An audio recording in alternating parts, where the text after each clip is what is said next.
మికా అనే అమ్మాయితో డ్రామా మొదలవుతుంది. మికా ప్రేమలో పడాలని కోరుకుంటుంది, కానీ అబ్బాయిలను ఎలా సంప్రదించాలో ఆమెకు తెలియదు మరియు ఆమె చాలా సిగ్గుపడే వ్యక్తి. స్కూల్లో ఆమె క్లాస్మేట్లలో ఒకరు ఆమె నంబర్ను అడుగుతారు, కానీ మికా భయాందోళనకు గురే అతనికి నో చెప్పింది, కాబట్టి మికా స్నేహితురాలు క్లాస్మేట్కి దగ్గరవుతుంది.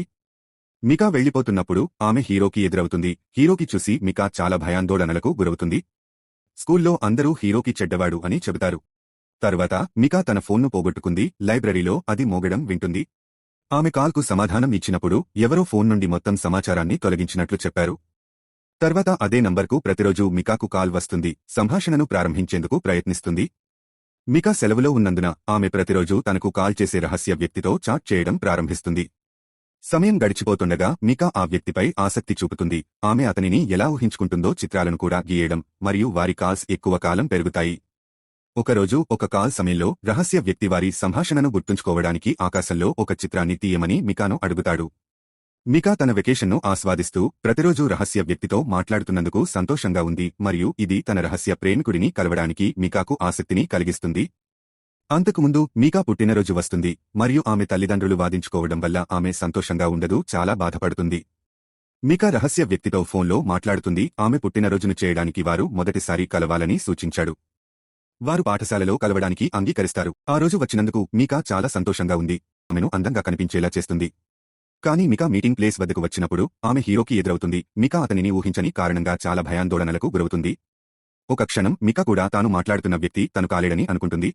అయినప్పటికీ హీరోకి అది అతనే అని నిరూపించాడు. వారిద్దరూ ఆకాశంలో తీసిన చిత్రాన్ని ఆమెకు గుర్తుచేశాడు. మికా అతనిని ఇష్టపడకపోవడమే కాకుండా హీరోకి భయపడి అతనిని తిరస్కరించింది.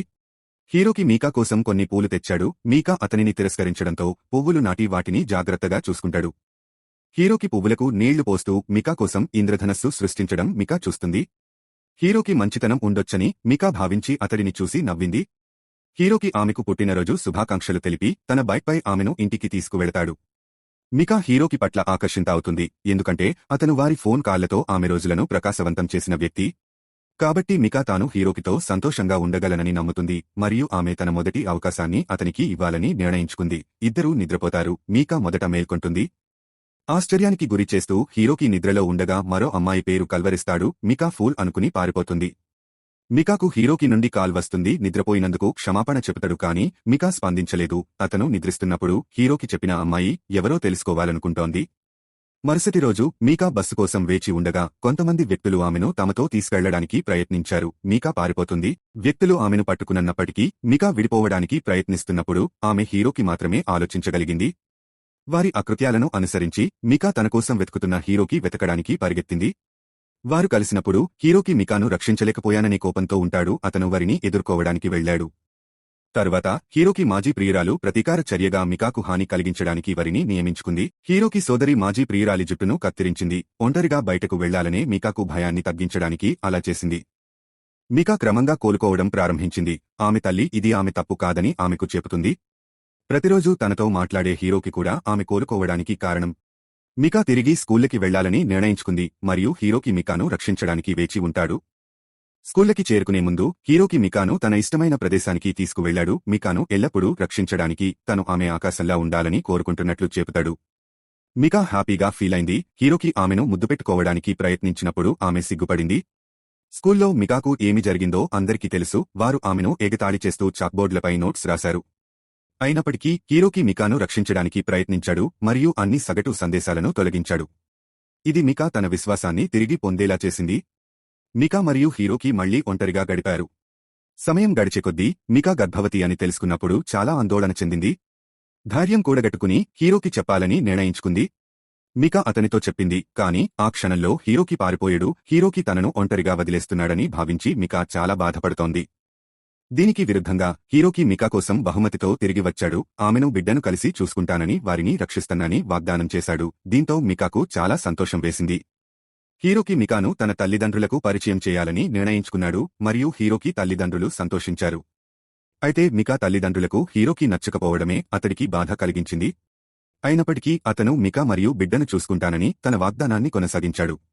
దురదృష్టవశాత్తు కొంత సమయం తరువాత ఒక అమ్మాయి మికాను మెట్ల మీద నుండి క్రిందికి నెట్టివేసింది. దీనివలన ఆమె బిడ్డను కోల్పోయింది. మికా చాలా బాధపడుతోంది. ఆమె ఆసుపత్రిలో ఉన్న సమయంలో హీరోకి మికాను చూడడానికి ఎప్పుడూ రాలేదు. ఇది మికాకు మరింత బాధ కలిగించింది. మికా కోలుకున్నాక అతని వెతకగా హీరోకి మికా మరియు బిడ్డ క్షేమం కోసం ప్రార్థిస్తూ ఒక ఆలయంలో ఉన్నాడని గ్రహించింది. మికా కూడా బిడ్డకు శాంతి చేకూరాలని ప్రార్థించింది. వారి ప్రార్థనల తర్వాత వారిద్దరూ తమ బిడ్డను గుర్తుచేసుకోవడానికి ప్రతి సంవత్సరం అదే రోజున అదే ప్రదేశానికి తిరిగి వస్తామని ప్రతిజ్ఞ చేశారు.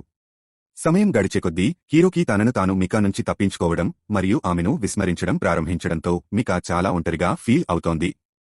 హీరోకి కూడా బర్త్డే పార్టీ పెట్టి మికాను ఆహ్వానించలేదు, కానీ ఆమె ఏమీ అనుమానించలేదు. మికా రావాలని నిర్ణయించుకుంది. హీరోకి మొదట బాగానే చూసుకున్నాడు. కాసేపటి తర్వాత మికా అతను మరో అమ్మాయిని ముద్దు పెట్టుకోవడం చూసింది. ఆమె బాధపడుతోంది. చివరికి హీరోకి మికాతో కలిశాడు. అతను తమ సంబంధాన్ని ముగించాలనుకుంటున్నాను, కానీ మికా దానిని అంగీకరించడానికి ఇష్టపడలేదు. మికా కాల్స్ చేస్తూనే ఉంది మరియు హీరోకి చాలా సందేశాలు పంపుతూనే ఉంది. అతను ఎప్పుడూ స్పందించలేదు. అన్నిటితో విసిగిపోయిన మికా వారు సందర్శించే నది వద్ద కలుసుకోవాలని అతనికి చివరి సందేశాన్ని పంపింది. మికా ఆ స్థలంలో కనిపించింది మరియు హీరోకి కూడా వస్తాడు. ఆమె అతనితో తన ప్రేమను ఒప్పుకునే అవకాశాన్ని తీసుకుంటుంది. తను ఇంకా ప్రేమలో ఉందని అతనికి చెబుతుంది. హీరోకి అతను కాదని ఆమెకు చెబుతాడు. హీరోకి మికా పట్ల అసభ్యంగా ప్రవర్తించడం, ఆమెను పట్టించుకోకుండా వీలైనప్పుడల్లా ఆమెను తప్పించడం మరియు ఆమె వైపు కూడా చూడకుండా చేయడం ప్రారంభించాడు. అంత ముగిసిందని మికా అర్థం చేసుకుంది. తనకు ఒకప్పుడు తెలిసిన హీరోకి లేడు అని అనుకుంటుంది. 5 నెలల తర్వాత మికాతో డేటింగ్ చేయడానికి ఆసక్తి ఉన్న యు అనే వ్యక్తిని హీరోకి కలిశాడు. అయితే మికాకు అస్సలు ఆసక్తి లేదు. వారు తమ బిడ్డ కోసం ప్రార్థనలు చేసే ఆలయానికి వెళ్లడానికి ఆమె ఇష్టపడుతుంది మరియు హీరోకి అక్కడ వదిలి వెళ్లిన కొన్ని బ్లోవ్లను గమనించింది. హీరోకి తమ బిడ్డ కోసం ఈ స్థలాన్ని సందర్శిస్తానని, తన వాగ్దానాన్ని నిలబెట్టుకున్నాడని అర్థం చేసుకుంటుంది. సమయం గడిచేకొద్దీ మికాయు పట్ల ఆసక్తిని పెంచుకోవడం ప్రారంభిస్తుంది. అతను గతంలో హీరోకి చేసినట్లుగానే ఆమెను సురక్షితంగా చూస్తాడు.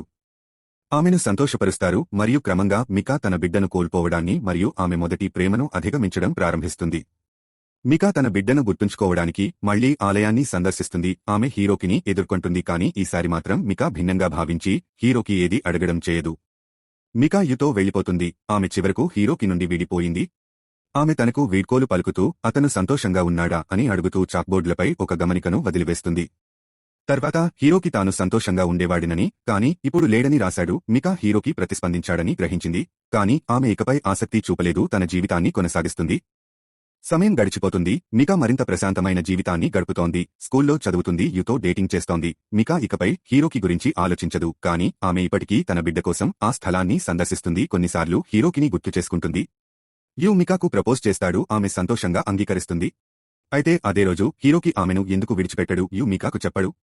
హీరోకి క్యాన్సర్తో బాధపడుతున్నాడు. అతని మరణం యొక్క బాధ నుండి ఆమెను తప్పించడానికి మికా నుండి తనను తాను దూరం చేసుకున్నాడు. ఇది మికా హృదయాన్ని విచ్ఛిన్నం చేస్తుంది.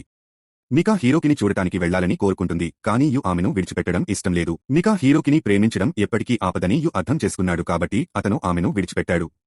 మికా అనారోగ్యంతో ఆసుపత్రిలో ఉన్న హీరోకిని చూడటానికి వెళ్తుంది. హీరోకి ఆమెను పట్టించుకోనట్లు ఉంటాడు. తన కొత్త బాయ్ఫ్రెండ్ వద్దకు తిరిగి వెళ్లమని చెబుతాడు. అయితే హీరోకి ఇప్పటికీ తన ఉంగరం ధరించడం మికా గమనించింది.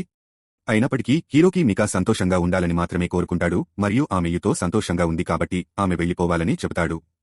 మికా పట్టించుకోలేదు. అతనితో ఉండలని అడుగుతుంది. ఇంకా 3 నెలలు మాత్రమే మిగిలి ఉంది. తాను చనిపోతానని చెబుతాడు. మికా చాలా విచారంగా ఉంటుంది. ఆమె అతనితో వీలైనంత ఎక్కువ సమయం గడపాలని కోరుకుంటుంది. హీరోకి అంగీకరిస్తాడు. మికా హీరోకిని చూసుకోవడానికి యూనివర్సిటీకి వెళ్లడం మానేస్తుంది. వారిద్దరూ మునుపటిలానే చాలా సంతోషంగా ఉన్నారు. ఒకరోజు లైబ్రరీకి వెళ్తారు. హీరోకి హ్యాపీగా లేను అనే మెసేజ్ని ఇప్పుడు ఉన్నను అని మార్చేశాడు. వారు ఒకరినొకరు గాఢంగా ప్రేమించుకుంటారు. తన విధి మరణమని హీరోకి తెలుసు. అతను మికాను ఎప్పటికీ రక్షించడానికి ఆకాశంలా మారతానని మికాతో చెప్పాడు. మికా ఈ విధిని అంగీకరించడానికి ఇష్టపడదు. ఆమె అతన్ని రక్షించమని ప్రార్థిస్తుంది. ఓ రోజు హీరోకి ఇక సమయం లేదనే విషాదవార్త మికాకు అందింది. ఆమె ఆసుపత్రికి వెళుతుంది. మికా దారిలో ఉన్నప్పుడు హీరోకి నుండి వీడియో కాల్ వచ్చింది. హీరోకి మికాను చివరిసారిగా నవ్వమని అడిగాడు. మికా చిరునవ్వు నవ్విన తర్వాత హీరోకి మరణించాడు. సమయం గడిచేకొద్దీ మికా హీరోకి మరణాన్ని అధిగమించలేకపోయింది. ఆమె దేవుడి దగ్గరకు వెళ్లాలని నిర్ణయించుకుంది. అప్పుడే ఎక్కడి నుంచో కొన్ని పావురాలు కనిపించి మికాను కాపాడతాయి. మికా ఆకాశం వైపు చూసింది. హీరోకి ఆకాశం అని మికాను రక్షించడానికి ఎల్లప్పుడూ ఉంటాడు అని అర్థం చేసుకుంటుంది. Thanks for watching.